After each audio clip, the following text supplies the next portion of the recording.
We're incredibly grateful for your support. Before we begin today's tale, tell us, which city or country are you joining us from? We love connecting with our global audience. Now, let's dive into today's story. Nathan Steele sat in his downtown Boston office, surrounded by multiple monitors displaying security feeds from various client locations. His fingers moved swiftly across the keyboard as he implemented the final touches on his company's latest quantum encryption security system. The 45th floor office of Steele Security Solutions offered a commanding view of the city he'd conquered through sheer determination and ruthless business acumen. Mr. Steele, his assistant's voice came through the intercom. The board meeting starts in 20 minutes. Cancel it, Nathan replied without looking away from his screens.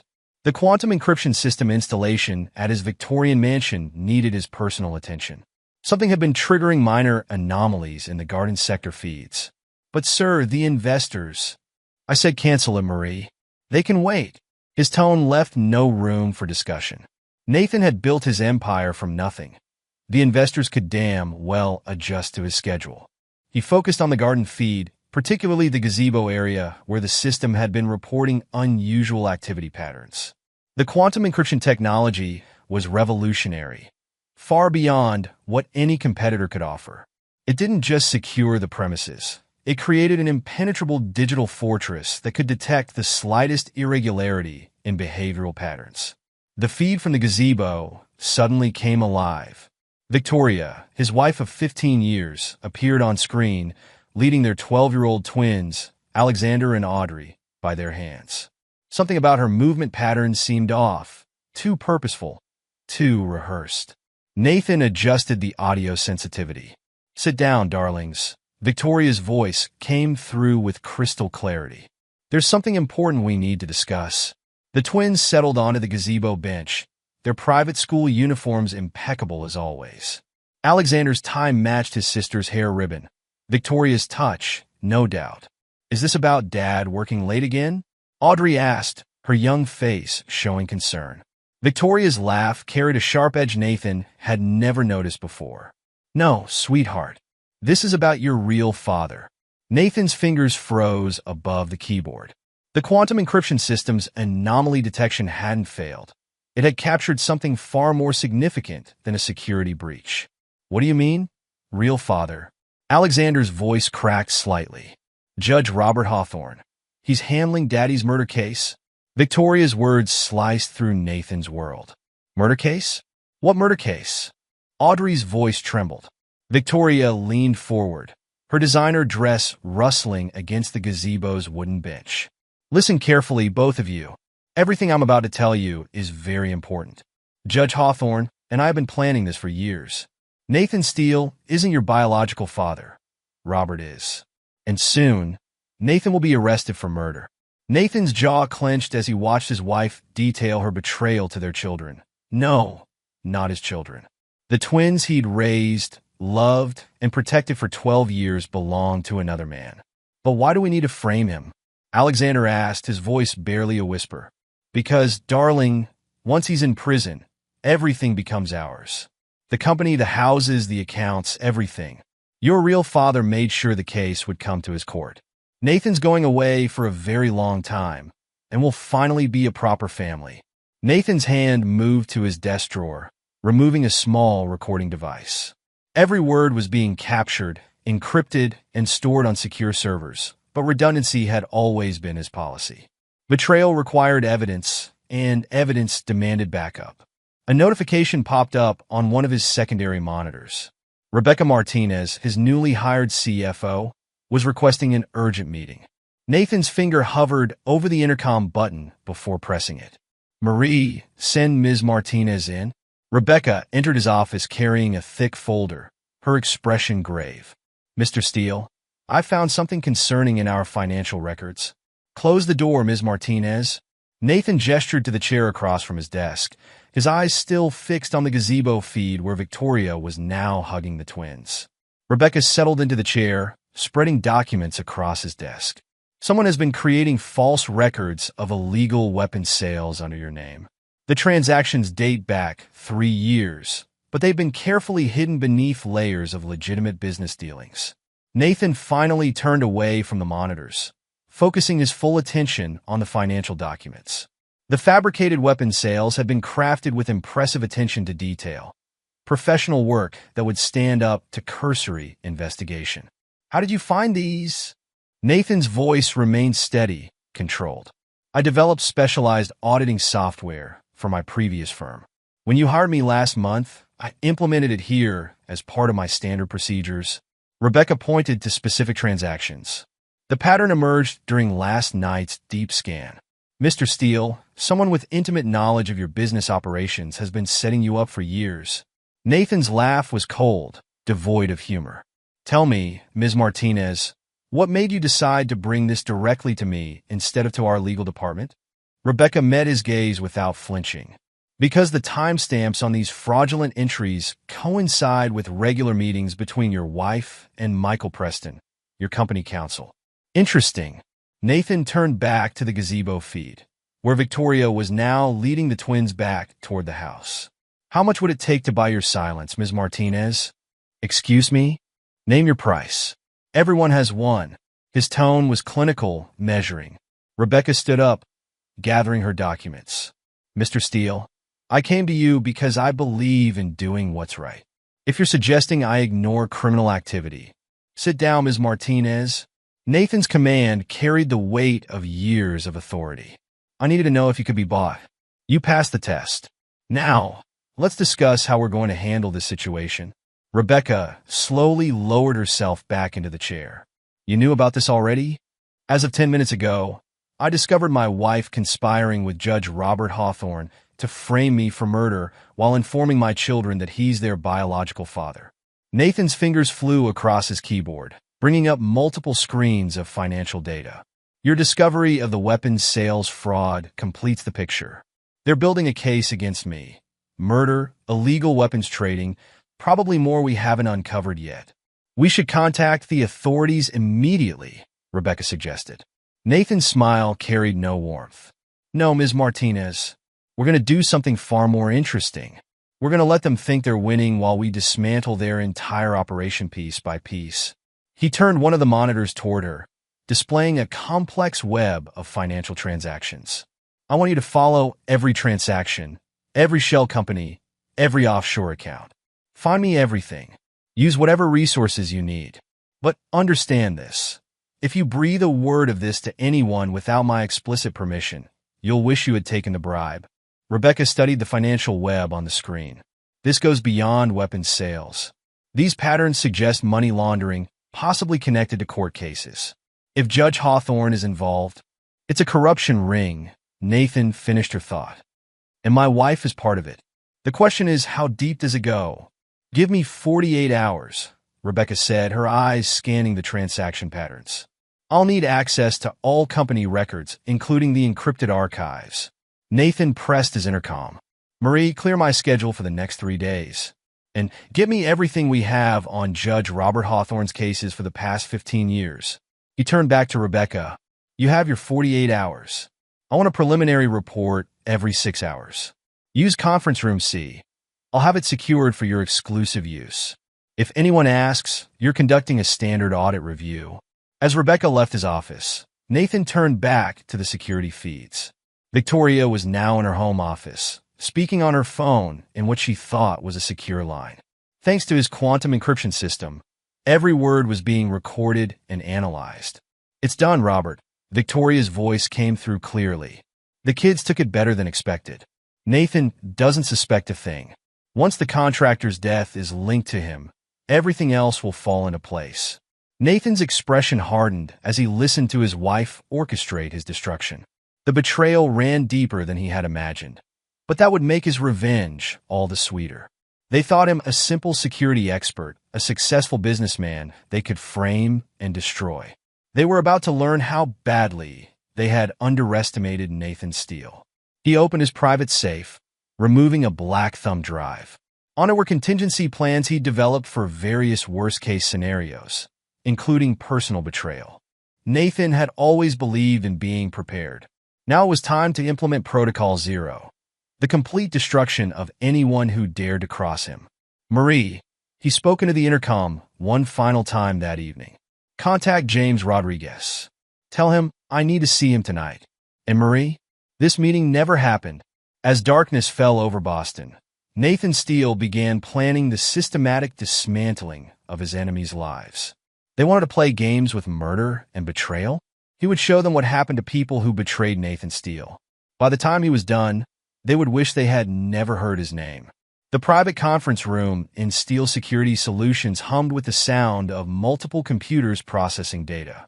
Rebecca Martinez hadn't left the room in 36 hours, surrounded by financial records, court documents, and complex data analysis programs running on several monitors.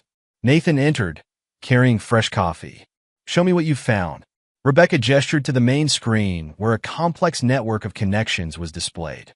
Judge Hawthorne isn't just your wife's lover. He's the centerpiece of a sophisticated criminal enterprise. Over the past 13 years, he's been systematically fixing cases for a network of corrupt business owners. She pulled up specific case files. The pattern is clever. Each case appears legitimate on the surface. But when you analyze the beneficiaries through shell companies and offshore accounts, the same names keep appearing. Victoria's brother, Thomas Reynolds, Nathan noted, studying the pattern. Exactly. Reynolds' hedge fund appears in over 60% of the cases, usually 3 or 4 layers deep in the ownership structure. Rebecca brought up another screen. But here's where it gets interesting. Your family trust? It's been completely restructured through a series of seemingly unrelated transactions. Nathan leaned closer, his eyes narrowing. When? The process began 13 years ago, right around the time the twins were conceived. Rebecca pulled up a timeline. Small changes at first, nothing that would raise red flags. But over time, Victoria has managed to position herself to gain complete control of your assets in the event of your unavailability. The Cayman Islands accounts? Rebecca nodded. Managed by Michael Preston. Your supposedly loyal friend has been orchestrating the legal framework for years. Every document is perfect, every transaction technically legal. They created a paper trail that makes it appear you've been using the company to launder money from illegal weapons sales. Nathan's phone buzzed, a message from James Rodriguez, his head of security. He read it quickly, his expression darkening. The contractor's death wasn't random. What do you mean? Nathan pulled up additional files on one of the monitors. James found connections to 3 other deaths, all wealthy business owners who died under suspicious circumstances. In each case, their assets were transferred through a complex series of transactions before their deaths. Let me guess. The cases went to Judge Hawthorne's court? With Preston handling the estate proceedings, Nathan's voice carried a dangerous edge. Pull up everything you can find on those cases. I want to know every detail, every transaction, every person involved. Rebecca typed rapidly, bringing up court records. The first death was ruled an accident, car crash. The second, apparent self-destruction. The third, home invasion gone wrong. But look at the insurance payouts. The numbers told a compelling story. In each case, substantial life insurance policies have been taken out or modified shortly before the deaths. The beneficiaries were all shell companies that traced back to Thomas Reynolds' hedge fund. They're killing people for their money, Rebecca whispered, using the legal system to hide their murders. No, Nathan corrected, his voice cold. They're using the legal system to commit their murders. The money is just a bonus. This is about power. The power to decide who lives and who dies, who prospers and who loses everything. He pulled up Victoria's financial records. Show me every meeting between my wife and Judge Hawthorne over the past year. Rebecca's programs went to work correlating calendar entries, credit card charges, and location data. They're careful, but not careful enough. Regular meetings at the Westbrook Hotel, always booked under different names. But the payment patterns are consistent. In Preston, he attends every 3rd meeting. Rebecca displayed a chart, usually following major court decisions or significant asset transfers. Mr. Steele, they're planning something big. The frequency of their meetings has increased over the past month. Nathan checked his watch. They think they have time. They don't realize we're already dismantling their operation. He turned to leave. Keep digging. Focus on Preston's law firm records. James will get you whatever access you need. Where are you going?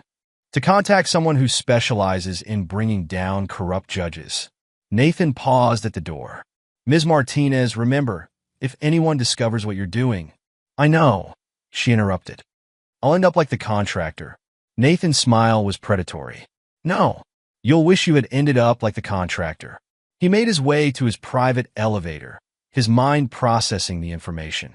The conspiracy was larger than he'd initially suspected, but that only made his eventual victory sweeter. They thought they were the predators, but they were about to learn they were dealing with something far more dangerous. In his car, Nathan made a call to a secure line. Agent Morrison? Nathan Steele. We need to talk about Judge Robert Hawthorne. Yes, I have evidence. More than enough to bring down his entire operation. But I want to do this my way. He ended the call and drove toward the federal building, his plans already forming. They wanted to destroy Nathan Steele? He would teach them the true meaning of destruction. By the time he was finished, they would understand that some men couldn't be betrayed without consequences, and Nathan Steele was one of those men. The coming days would test his ruthlessness, his intelligence, and his willingness to destroy those who had betrayed him. Nathan welcomed the challenge. After all, he hadn't built his empire by being forgiving or weak. Those who had conspired against him were about to learn exactly who they were dealing with, and the lesson would be one they would never forget, assuming they survived it. FBI Special Agent Diana Morrison studied the evidence spread across her secure office, her expression grave. This goes beyond simple judicial corruption, Mr. Steele. What you've uncovered is a sophisticated criminal enterprise. I'm aware, Nathan replied, his voice steady. That's why I came to you. Your reputation for bringing down corrupt judges precedes you. Morrison gestured to her colleague, who had been silently observing from the corner. This is Agent Carlos Ramirez. He's been tracking Thomas Reynolds' hedge fund activities for the past 18 months. Ramirez stepped forward, opening a thick file.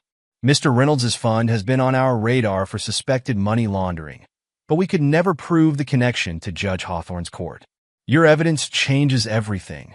I want them destroyed, Nathan stated flatly. Not just arrested, destroyed. They plan to take everything from me, including my freedom. I want them to lose everything in return. Morrison exchanged glances with Ramirez. Mr. Steele, we need to handle this by the book. One wrong move, and they could escape prosecution. By the book. Nathan's laugh was cold. While you've been playing by the book, they've murdered at least 4 people that we know of. How many more will die while you follow procedures? What exactly are you proposing? Ramirez asked. Nathan leaned forward. I have resources you don't. My security systems, my financial tracking capabilities. I can get you evidence that would take months to obtain legally. That evidence would be inadmissible in court, Morrison pointed out. It would give you probable cause for warrants, Nathan countered. More importantly, it would tell you exactly where to look. You want to bring down Judge Hawthorne? I'll hand you his entire operation gift-wrapped. But we do this my way. Before either agent could respond, Nathan's phone buzzed. A message from James Rodriguez, office compromised. Surveillance equipment found in main conference room and private office. Nathan's expression didn't change as he read the message, but his grip on the phone tightened. Victoria had been monitoring him. The question was, how much did she know about his investigation? I need to disappear, Nathan announced, standing abruptly. They've compromised my office. I can't risk them discovering our cooperation. Morrison straightened in her chair. We can offer you protective custody. No. Nathan's voice was sharp. Official channels are too risky. Judge Hawthorne has connections throughout the system. I'll handle my own protection. At least let us know where, Ramirez began. The less you know, the better. Nathan handed them a sealed envelope. Inside are contact protocols. Memorize them, then destroy the document. I'll reach out when it's safe. Back at Steele Security Solutions, James Rodriguez met Nathan in the underground parking garage. I've swept the entire building. Found bugs in your office, the main conference room, and even your private bathroom. Professional equipment, recently installed. Victoria's work? The serial numbers trace back to a shell company owned by Marcus Turner, a private investigator with connections to Preston's law firm. James handed Nathan a tablet displaying the surveillance equipment specifications. They've been watching you for weeks. Nathan nodded, unsurprised. What about the exit strategy? Everything's in place. The false trail suggesting South America is already active. Private flight plans filed, hotel reservations made, money transfers initiated. Anyone tracking you will think you're headed to Buenos Aires. And the real arrangements? Secure safe house completely off the grid. No digital footprint, no paper trail. Only 3 people know its location, and they're all former military intelligence officers I trust with my life. James paused. What about the evidence? Already handled. Nathan checked his watch. Dr. Grace Chun has the encrypted servers under her control. The recordings and financial data are split between multiple secure locations. Judge Martha Sullivan has physical copies of the key documents. The retired judge? James raised an eyebrow. Can she be trusted? She's been documenting Hawthorne's corruption for years. He destroyed her brother's case when she got too close to exposing him. Her hatred for Hawthorne runs deep. Nathan's smile was grim. More importantly, she's smarter than him. She'll keep the evidence safe. James handed Nathan a burner phone and a set of keys. Everything you requested is in the trunk. Clean clothes, untraceable cash, new IDs. The car's registration is under one of our defunct shell companies. It'll take them weeks to trace it, if they ever do. What about Rebecca? She's being relocated tonight. New identity, new position at a firm in Seattle. As far as anyone knows, she resigned for personal reasons. James checked his own phone. The official story about your disappearance goes live in 4 hours. Victoria will be informed by Preston that you fled the country to avoid arrest. Nathan placed a hand on James's shoulder. Watch the twins. Don't intervene unless their lives are in danger, but keep them under surveillance. I want to know everything Victoria tells them about me. Already arranged. I have her best people on it. James hesitated. Are you sure about this? Once you disappear, they'll move quickly to seize control of the company. Let them. Nathan's voice was cold. Every move they make will give us more evidence. Their greed will be their undoing. He checked his watch again. Time to go. Remember, if anything goes wrong. Protocol 0, James finished. Total scorched earth. I remember. Nathan slid into the driver's seat of the nondescript sedan. When this is over, James, there won't be anything left of them. Not their money, not their reputations, not their freedom. They chose the wrong man to betray. As Nathan drove away, James watched the car disappear into the night. He'd served with some of the most dangerous men in military intelligence, but none of them compared to Nathan Steele when it came to calculated vengeance. The conspirators thought they were dealing with a wealthy businessman they could easily frame and destroy. They were about to learn their mistake. Nathan Steele wasn't just wealthy or successful. He was ruthless and absolutely unforgiving. By the time he was finished, they would understand that some betrayals came with a price too terrible to imagine. And Nathan Steele always collected his debts. With interest. Detective Catherine Walsh sat in her unmarked police car outside Judge Robert Hawthorne's chambers, adjusting the wire hidden beneath her blazer. For months, she'd been building a case against the judge, recording every conversation, every meeting, every subtle hint of corruption. Testing, she whispered, tapping the microphone. In the surveillance van parked 2 blocks away, her partner confirmed the signal. The judge's secretary buzzed her in.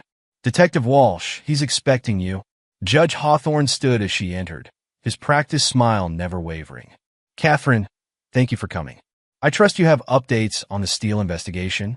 Several developments, Your Honor. Walsh placed her briefcase on his desk, careful to position herself for optimal recording. We've traced suspicious financial transactions through his company's accounts. Excellent. Hawthorne settled back into his chair. Victoria will be pleased. She's been worried about Nathan becoming suspicious. Walsh pulled out several documents. There's something else you should know. While investigating Steele's accounts, we uncovered some interesting real estate transactions. Hawthorne's smile flickered. Oh! Several elderly homeowners lost their properties in foreclosure cases that passed through your court. The properties were then acquired by shell companies at significantly below market value. All perfectly legal, I assure you. Hawthorne's tone remained smooth, but his fingers drummed against his desk. The foreclosures met all statutory requirements. Walsh leaned forward. Including the Henderson case? Margaret Henderson, 82 years old, lost her family home of 50 years. The property was acquired by Reynolds Investment Group 2 days later. Thomas Reynolds is a legitimate businessman who happens to be your mistress's brother. Walsh laid out more documents. The same pattern appears in dozens of cases. Elderly victims, rush foreclosures, properties snapped up by Reynolds' companies. Hawthorne's expression hardened. Detective, you seem to be implying something inappropriate about my judicial conduct. Not implying, Your Honor. Stating. Walsh met his gaze. We have evidence of systematic fraud targeting vulnerable elderly homeowners. The question is, how deep does it go? The judge stood abruptly. I think this meeting is over. Remember who signs your department's warrants, detective? Threatening a police officer? Robert? Walsh's smile was sharp. That's not very judicial. Before Hawthorne could respond, his phone buzzed. He glanced at the screen, his face paling slightly. Ow! Now! In the hallway, Walsh pressed a button on her phone, signaling her partner to save and encrypt the recording. The judge's reaction to the real estate fraud questions had been more revealing than she'd anticipated. Meanwhile, across town, Thomas Reynolds' hedge fund empire was beginning to crumble. Olivia Parker, his assistant of 5 years, sat at her desk reviewing documents that would destroy her boss and protect her own life. The SEC whistleblower submission form glowed on her screen.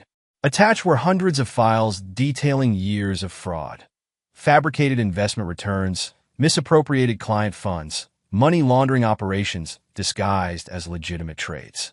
A message appeared on her secure email. Ms. Parker, your connection to James Morrison's death has been documented. Submit the evidence as discussed. Protection arrangements are in place. A friend. Olivia's hands trembled as she clicked send.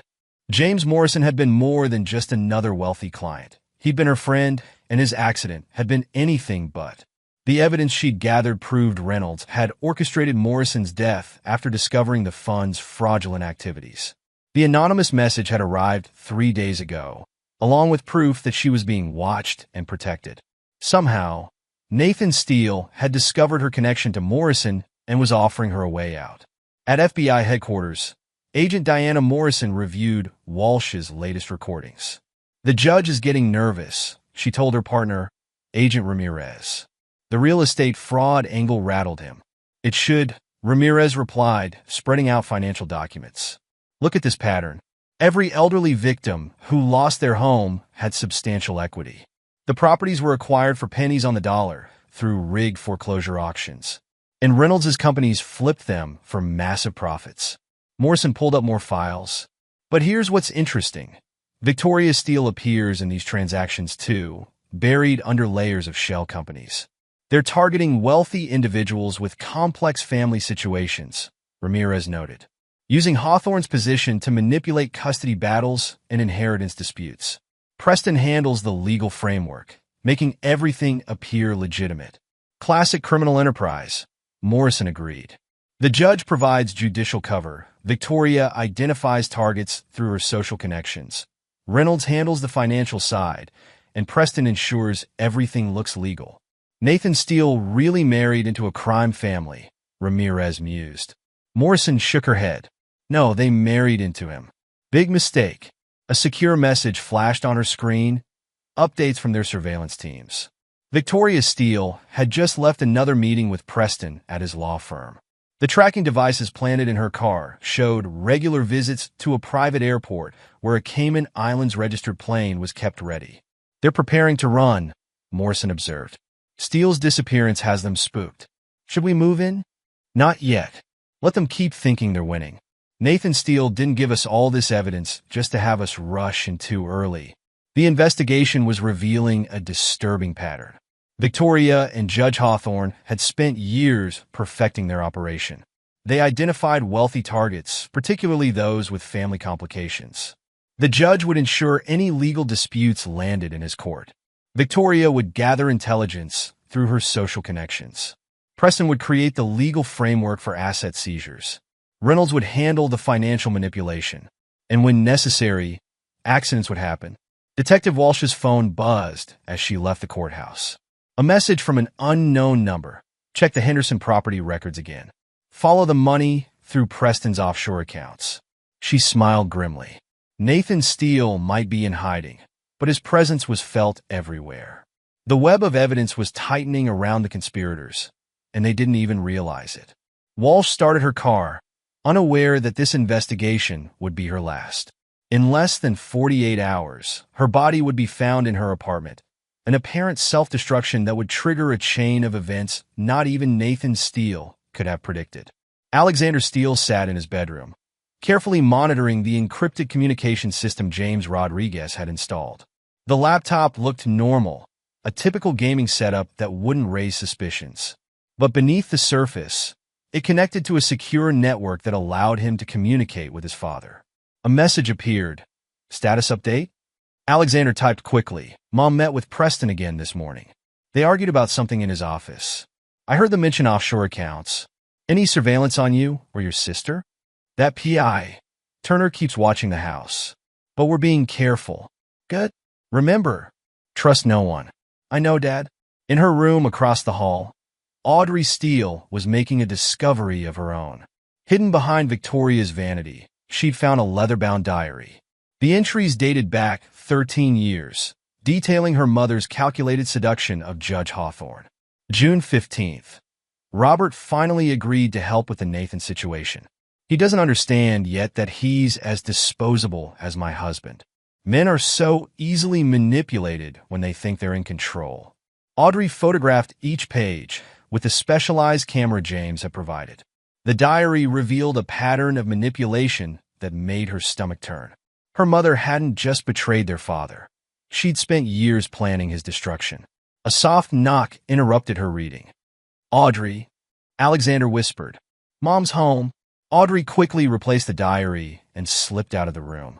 In the hallway, she heard Victoria's voice floating up from below, speaking on her phone. Yes, Robert, everything's proceeding as planned. The FBI's investigation is focusing exactly where we want it. No, the twins don't suspect anything. They still think Nathan abandoned them. Alexander pulled his sister into his room, activating the signal jammer James had hidden in his gaming console. Dad needs to know about the diary. Already documented. Audrey showed in the camera. Mom's been playing everyone for years. Even Judge Hawthorne is just another pawn in her game. Did you see this morning's news? Dad's company stocks are falling. They're trying to force a board takeover. Audrey nodded grimly. Preston's doing. He's been positioning himself to take control once Dad's arrested. The twins had spent weeks gathering intelligence, using skills learned from years of watching their father work. Alexander had managed to clone Victoria's phone during dinner one evening, providing access to her encrypted communications with the conspiracy members. We need to check Mom's study, Alexander decided. Preston left documents there this morning. Too risky. Turner's probably watching. Not now. He always takes a lunch break at 1. We'll have 20 minutes.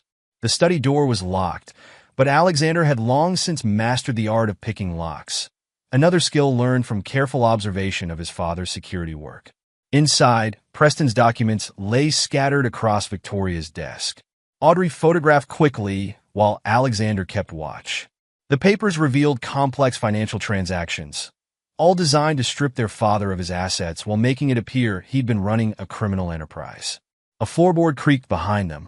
Well, Marcus Turner's voice drawled from the doorway. What have we here? Alexander spun around, his mind racing. I was just looking for cheat codes. The new Call of Duty has this great Easter egg, but you need specific codes to unlock it. In your mother's study? Turner's eyes narrowed. The internet's down in my room, Alexander continued, letting his voice crack slightly. Mom said I could use her computer if I needed to. Right, Audrey?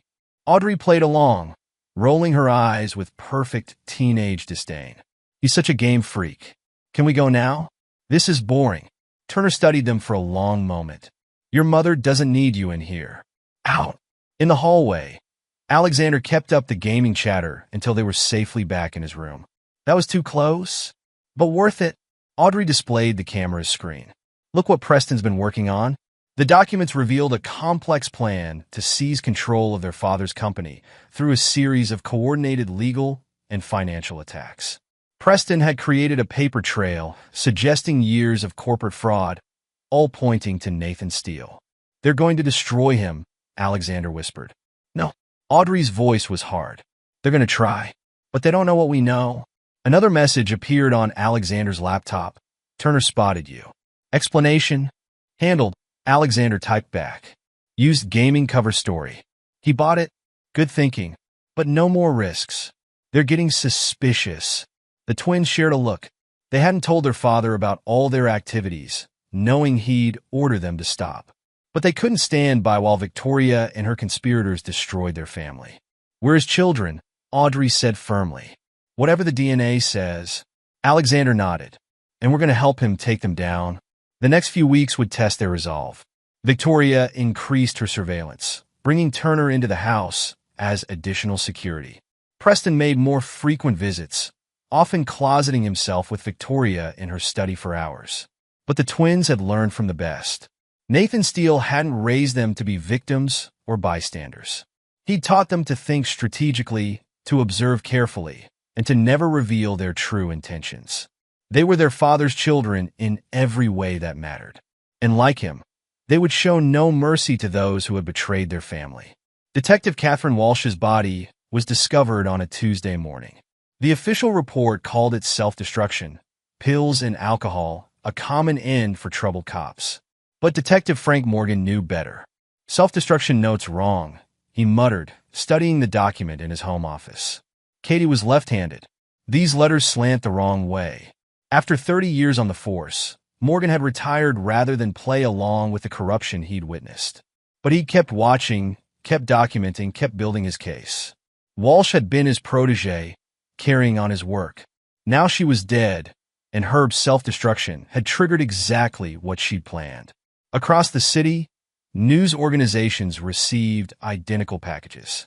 Inside each was a USB drive containing years of evidence.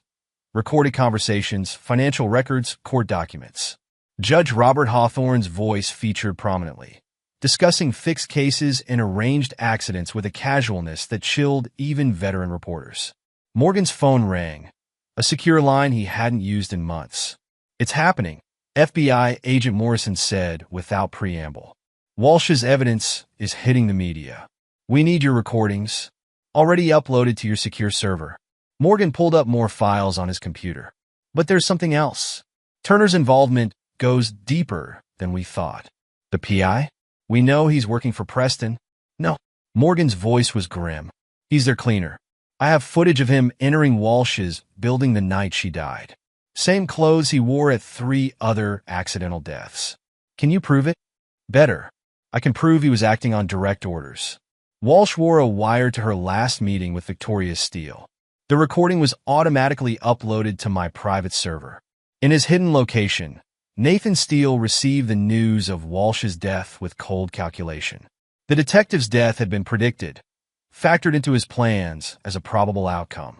What Victoria and Hawthorne didn't realize was how thoroughly Walsh had prepared for this possibility.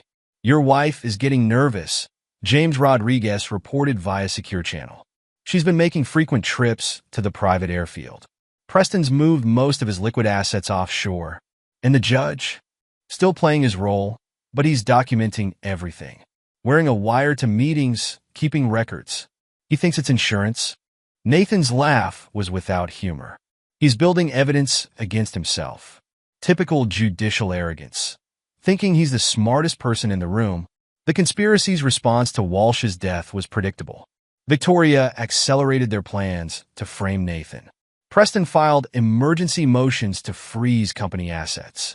Turner increased surveillance on the twins. What they didn't expect was James Rodriguez's arrest. "Breaking news," the television announced. James Rodriguez, head of security for Steele Security Solutions, has been arrested on terrorism charges. Documents link him to extremist groups. Victoria allowed herself a small smile as she watched the news. Rodriguez had been too loyal to Nathan, too dangerous to their plans. The fabricated evidence linking him to terrorist organizations would ensure he spent years in federal prison. But the conspiracy's victory was short-lived. In her MIT laboratory, Dr. Grace Chin stared at her computer screen, watching patterns emerge from the financial data. She'd written the encryption algorithm herself, designed to be unbreakable. But every code had a signature, and this one was familiar. "Found you," she whispered, tracing the pattern through dozens of fraudulent transactions. Every digital forgery, every falsified record, every fabricated document, all carried the same encrypted signature, and all led back to a hidden server in Preston's law firm. The conspiracy had overplayed their hand. In trying to destroy Nathan Steele's allies, they'd exposed their own vulnerabilities. Walsh's death had scattered seeds of evidence across the city. Rodriguez's arrest had drawn federal attention to their fabricated terrorism claims. And in the shadows, Nathan Steele watched it all unfold according to plan. Every move they made drew them deeper into his trap. Their arrogance, their greed, their belief in their own invulnerability, all would contribute to their downfall. They thought framing James Rodriguez would weaken Nathan's position. Instead, it gave federal agencies probable cause to investigate the source of the terrorism claims. They believed killing Catherine Walsh would silence her. Instead, her death released evidence she'd spent months preparing. The game was entering its final phase. Victoria and her conspirators had played their cards, thinking they held the winning hand.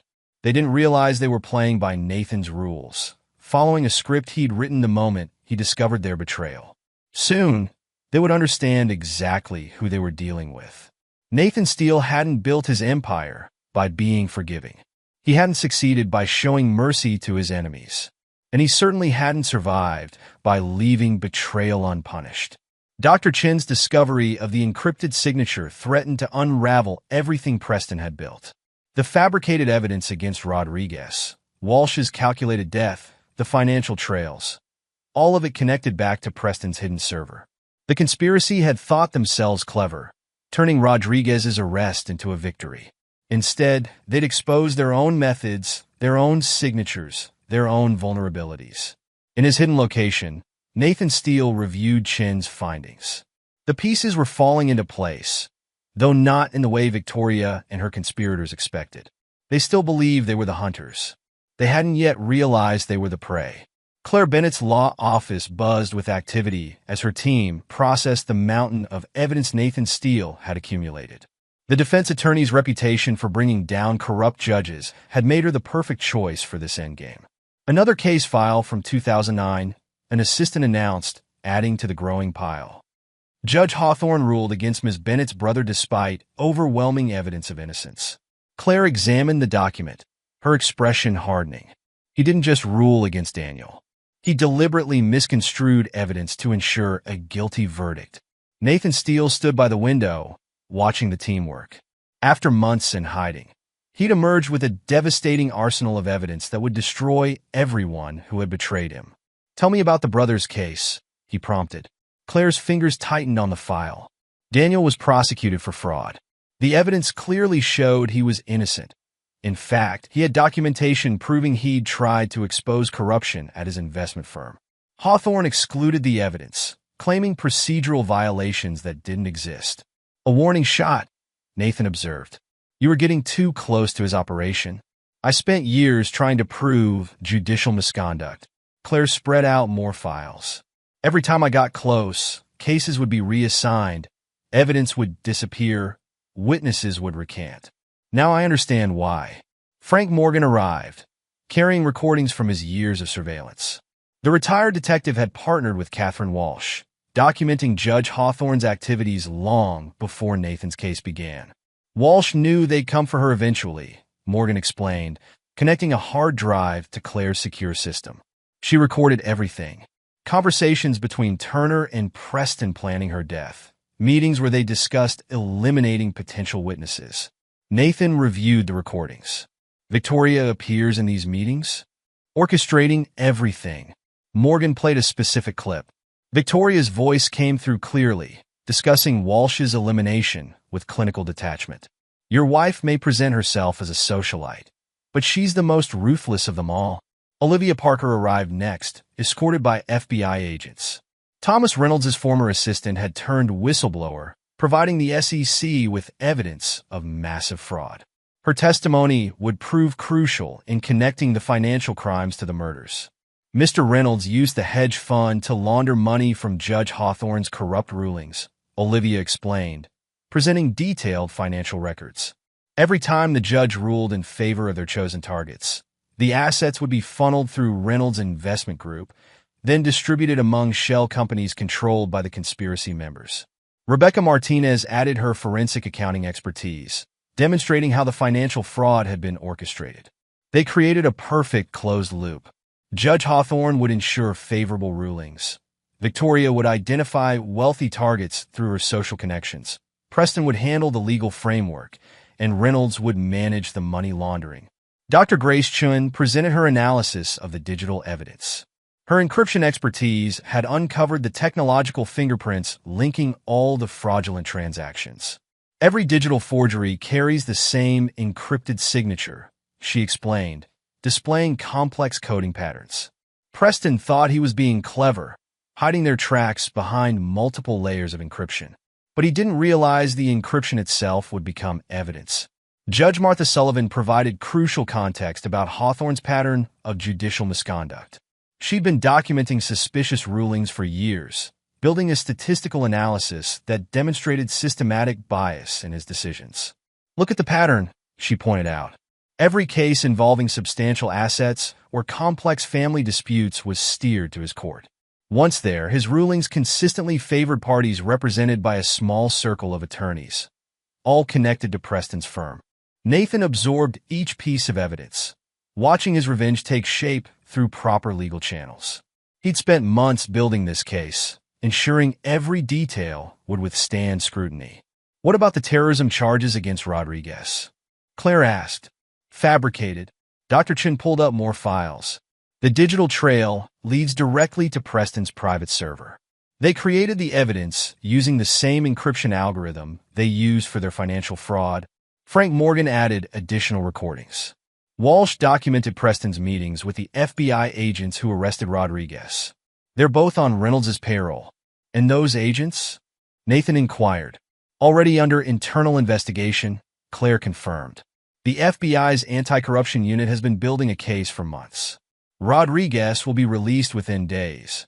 The evidence was overwhelming, attacking the conspiracy from every angle. Financial records proved money laundering. Digital forensics exposed forgery.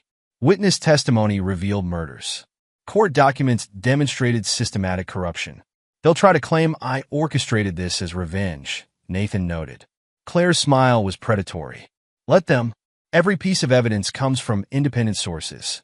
Walsh's investigation predates your case. Morgan's recordings span years. Sullivan's statistical analysis covers a decade of judicial misconduct. They can claim conspiracy all they want. The evidence speaks for itself. The team worked through the night, organizing the case for maximum impact. Nathan watched them build the legal framework that would destroy his enemies, appreciating the irony. Victoria and her conspirators had tried to use the legal system to destroy him. Now that same system would ensure their downfall. File everything tomorrow, he instructed Claire. I want them caught completely off guard. They'll be arrested within hours of the filing, she confirmed. The warrants are ready. The FBI teams are in position. Once we move, they won't have time to hide or destroy evidence. Nathan nodded, satisfied. Months of careful planning were about to pay off. His enemies thought they were clever, but they'd never understood what they were dealing with. Nathan Steele didn't just seek revenge. He sought absolute destruction of those who had betrayed him. And tomorrow, that destruction would begin. The courthouse buzzed with activity as federal agents led the conspirators into the main courtroom. Victoria Steele's usual poise cracked slightly as she noticed Nathan sitting in the front row, his expression impassive as he watched his wife being led and wearing handcuffs. Judge Robert Hawthorne entered next, his judicial robes replaced by a prison jumpsuit. The man who had presided over countless corrupt rulings now faced judgment himself. Michael Preston attempted to maintain his attorney's composure, but his eyes darted nervously around the courtroom. The evidence from his law firm server had exposed every aspect of their criminal enterprise. All rise, the bailiff announced as Judge Sarah Chun took the bench. The United States District Court for the District of Massachusetts is now in session. The prosecutor rose, presenting the government's case. Screen displays showed financial records, surveillance photos, transcripts of recorded conversations. The evidence will show, she announced, a criminal enterprise that corrupted our judicial system, murdered innocent citizens, and stole millions through fraudulent court rulings. Victoria's testimony came first. Under cross-examination, her carefully constructed image crumbled. The prosecution played recordings Alexander and Audrey had gathered. Conversations where she detailed manipulating the family trust, planning Walsh's murder, orchestrating Nathan's frame-up. "Did you order Marcus Turner to eliminate Detective Walsh?" the prosecutor asked. "I invoke my Fifth Amendment right," Victoria replied, but her composed expression slipped when more recordings played, her own voice discussing Walsh's elimination with clinical precision. Judge Hawthorne fared no better. His own recordings, intended as insurance, instead documented years of judicial corruption. Transcripts showed him discussing fixed cases, arranged accidents, manipulated rulings. "Your Honor," the prosecutor addressed him, deliberately using his former title. "Did you knowingly accept bribes to fix cases in your courts?" Hawthorne glanced at his attorney, who nodded slightly. "I wish to cooperate with the investigation," he announced, clearly hoping to mitigate his sentence. Preston attempted to flee during a court recess. Federal agents intercepted him at a private airfield, catching him boarding a plane to a non-extradition country. His capture only added evidence of consciousness of guilt. Marcus Turner, facing multiple murder charges, broke under interrogation. His testimony detailed every murder, every covered-up crime, every act of violence committed on behalf of the conspiracy. "Mrs. Steele ordered the hits," he testified. "She would provide the targets, and Preston would handle the payoffs through offshore accounts." The evidence Nathan had gathered proved devastating. Financial records showed money laundering through Reynolds's hedge fund. Digital forensics exposed years of forged documents. Witness testimony revealed murders disguised as accidents. Victoria attempted one final gambit. "Your Honor," she addressed Judge Chun, "my husband orchestrated this entire case as revenge. He's manipulated evidence, coerced witnesses." "Mrs. Steele," the judge interrupted, "the evidence against you comes from multiple independent sources, most predating your conspiracy against your husband. Detective Walsh's investigation began 3 years ago. Judge Sullivan's documentation spans a decade. The FBI's Financial Crimes Unit has verified every transaction. Your attempts to deflect responsibility only demonstrate consciousness of guilt." The trial lasted weeks, each day bringing new revelations. Victoria's carefully constructed image of a socialite wife crumbled as evidence exposed her as the operation's mastermind.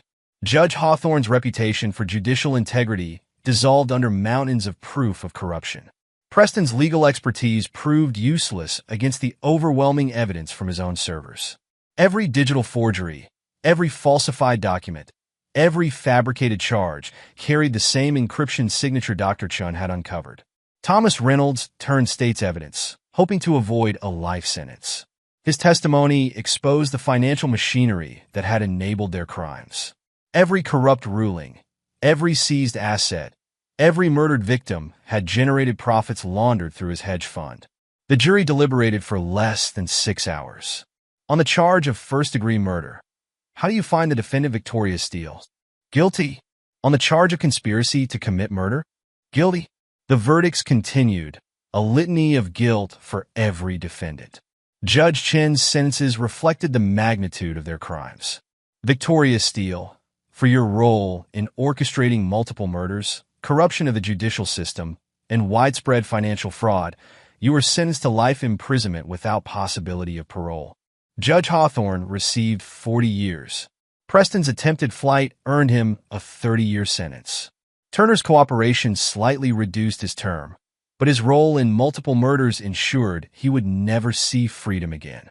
Nathan watched the sentencing without expression, his revenge complete. They had tried to destroy him through the legal system. Instead, that same system had ensured their destruction. The headline in the Boston Globe read, "Judicial Corruption Ring Dismantled, Prominent Judge, Socialite Wife, Attorney Sentenced in Massive Criminal Enterprise." Nathan Steele sat in his office, reviewing the final damage assessments. His civil suit had recovered $7 million in stolen assets, less than initially estimated, but the money had never been his primary goal. The foundation paperwork is ready, Diana Morrison announced, entering with a thick folder. After the trial, she'd agreed to help establish an organization dedicated to exposing judicial corruption. Good. Nathan signed the documents. Use the recovered funds to start investigating similar cases nationwide. Walsh's death shouldn't be in vain. The twins, Alexander and Audrey, entered next. At 15, they carried themselves with the maturity forced by recent events. Have you decided about custody? Alexander asked directly. Nathan met their gaze. The DNA tests had confirmed what Victoria had revealed.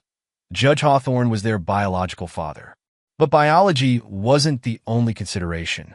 I'm establishing trust funds for both of you, he explained. Your education, your future needs, everything will be provided for. But given recent events, I believe it's best if you have the opportunity to forge your own paths. Audrey nodded, understanding. You'll stay in contact? Always. But you need space to process everything that's happened, to decide who you want to become without the shadow of recent events. The decision hadn't been easy, but Nathan believed in facing reality with clear eyes. The twins weren't his biological children, and pretending otherwise would only complicate their recovery from Victoria's betrayal. The scandal had sparked widespread judicial reform in Massachusetts. New oversight committees were established, case assignment procedures were reformed, financial disclosures were enhanced. Steele Security Solutions adapted, expanding into a new division specializing in exposing corruption in the legal system. Nathan's expertise in surveillance and financial tracking proved invaluable in uncovering similar schemes nationwide. Years passed. Alexander graduated law school, becoming an advocate for judicial reform. Audrey followed in Nathan's footsteps, using her security expertise to protect others from similar conspiracies. The price of betrayal, as the case became known, served as a warning throughout the legal community. Nathan Steele had demonstrated that corruption, no matter how well hidden, could be exposed and punished. He never remarried, focusing instead on his mission to protect others from similar betrayals. The foundation he'd established with Diana Morrison exposed dozens of corrupt judges, leading to numerous investigations and convictions. Victoria and her conspirators learned the hard way that Nathan Steele's revenge, when it came, was both legal and devastating. Their betrayal had transformed him from a successful businessman into a crusader against corruption. But more importantly, it had proven that true justice, while sometimes delayed, was inevitable when pursued with unwavering determination and ruthless precision. The final ledger was simple. They had tried to destroy Nathan Steele through corruption of the legal system. Instead, he had used that same system to destroy them completely legally and irrevocably. Justice, in the end, had prevailed, and Nathan Steele had proven that betrayal always carried a price he would ensure was paid in full, with interest. Epilogue. 10 years later. Victoria Steele stared at the concrete walls of her maximum security cell in FCI Waseca. 10 years of incarceration had stripped away her carefully maintained appearance. Her designer clothes were replaced by prison orange, her manicured hands roughened by mandatory labor. At 52, she faced another lifetime behind these walls. The guard passed her monthly report from the outside. Her assets, all of them, remained frozen. Nathan's legal team had ensured every penny she'd stolen was traced and seized. Even the offshore accounts she'd thought untouchable had been emptied. "Visitor for you, Steele," the guard announced. Alexander stood on the other side of the glass, now 25 and wearing a prosecutor's badge. He didn't reach for the phone immediately, letting her wait. "Hello, Mother." He finally spoke into the receiver. "I'm here about the Henderson Estate appeal." Victoria's hands trembled. "You're working on that case?" "I'm leading the prosecution task force re-examining all of Hawthorne's cases. We're making sure every victim gets justice." Alexander's voice carried the same cold precision she remembered from Nathan. "Including the families of those you murdered. I never killed. Save it." Turner's latest confession gave us 3 more bodies. Alexander placed the document against the glass. Sign this. It releases the last of your hidden assets to the Victim Compensation Fund. And if I refuse, then I'll personally ensure you spend the remainder of your sentence in solitary. His smile was pure Nathan Steele. Your choice. 2 floors below, in the minimum security wing, Judge Robert Hawthorne shuffled through the prison library where he'd been assigned to work. His 40-year sentence had been extended after new evidence emerged, ensuring he would die behind bars. His former court clerk visited occasionally, keeping him updated on the changes his case had sparked. The Massachusetts judiciary had been completely overhauled. Every case he'd ever ruled on was being reviewed. Families he destroyed were finding justice. Preston hadn't fared any better. His attempted escape had earned him additional time, and his fellow inmates, many of them lawyers he'd betrayed over the years, made sure his days were particularly unpleasant. Last month, he'd been found unconscious in the prison bathroom, though no one had seen anything. Thomas Reynolds served his reduced sentence in a federal facility in Colorado. His cooperation had spared him a life term, but the SEC had ensured he would never work in finance again. Every penny of his hedge fund had been confiscated, leaving him destitute upon his eventual release. Marcus Turner's testimony had earned him witness protection, but his freedom was limited. Weekly check-ins, monitored communications, restricted movement. He lived in constant fear that one of his former associates would find him. Meanwhile, Nathan Steele's empire had grown. Steele Security Solutions had expanded internationally, specializing in exposing corruption in legal and financial systems. The company's quantum encryption technology had become the global standard for secure communications. The Steele Foundation, established with the recovered assets, had exposed corrupt judges in 27 states. Diana Morrison headed its investigative division, working closely with federal agencies to prosecute judicial misconduct. Dr. Grace Chen's encryption analysis tools, developed during the investigation, had revolutionized digital forensics. She now led Steele Security's cybersecurity division, training a new generation to fight digital corruption. James Rodriguez, fully exonerated, had built the company's new judicial investigation unit. His team specialized in protecting whistleblowers and gathering evidence against corrupt officials. Their conviction rate was perfect. Rebecca Martinez's financial forensics methodology had become required study in accounting programs nationwide.